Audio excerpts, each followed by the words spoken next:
Good day to all. In this particular video, we will look into Zwitter ionic form of amino acid. What is the reason of this particular Zwitter ionic form? We very well know that in an amino acid, there is carboxyl group which is present. There is also amino group NH2 which is present.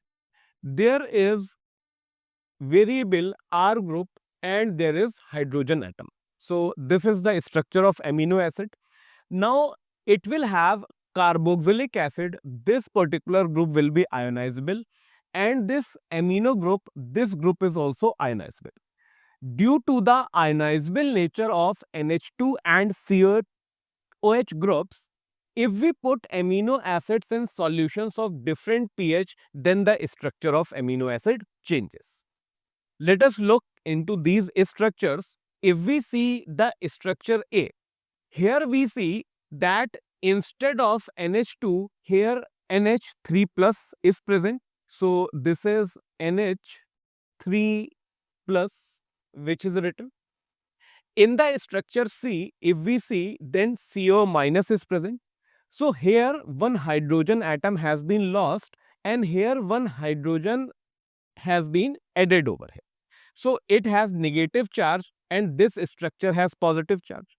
Now, if we look into this structure, in this both negative charged CO minus and positively charged NH3 is present, and if both positive and negative charge are present simultaneously in a structure, that particular structure is called as Ritter ionic form.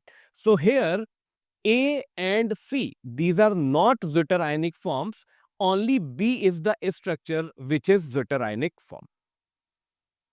After this, coming to the proteins, proteins are polymers, so that is why these will be present in acid insoluble pool.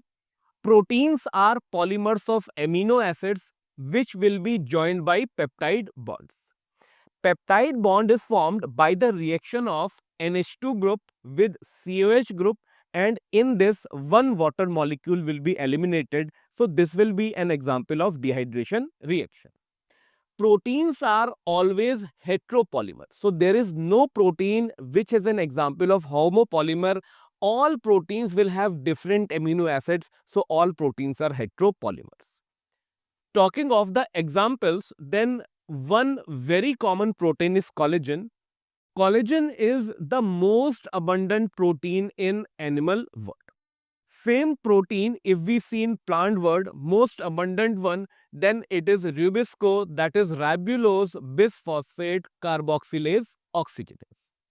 If we talk about most abundant protein in whole biosphere, so here we have to compare collagen and rubisco, then collagen is found in more abundance, so in whole biosphere will be rubisco.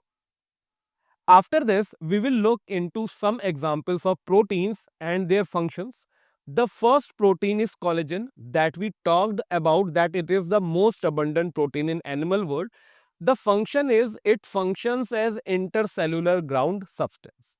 The second example is trypsin, which is an enzyme. The third example is insulin, which is hormone.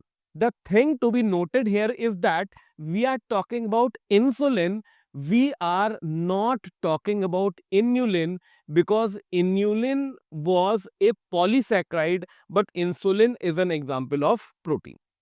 Next is antibody. Antibodies fight infectious agents. Receptors work in sensory reception. And the last is GLUT4. GLUT4 is glucose transporter 4. So it is glucose transporter 4, G, and the later letters are taken and it makes it GLUT. GLUT4, it enables glucose transport into the cells.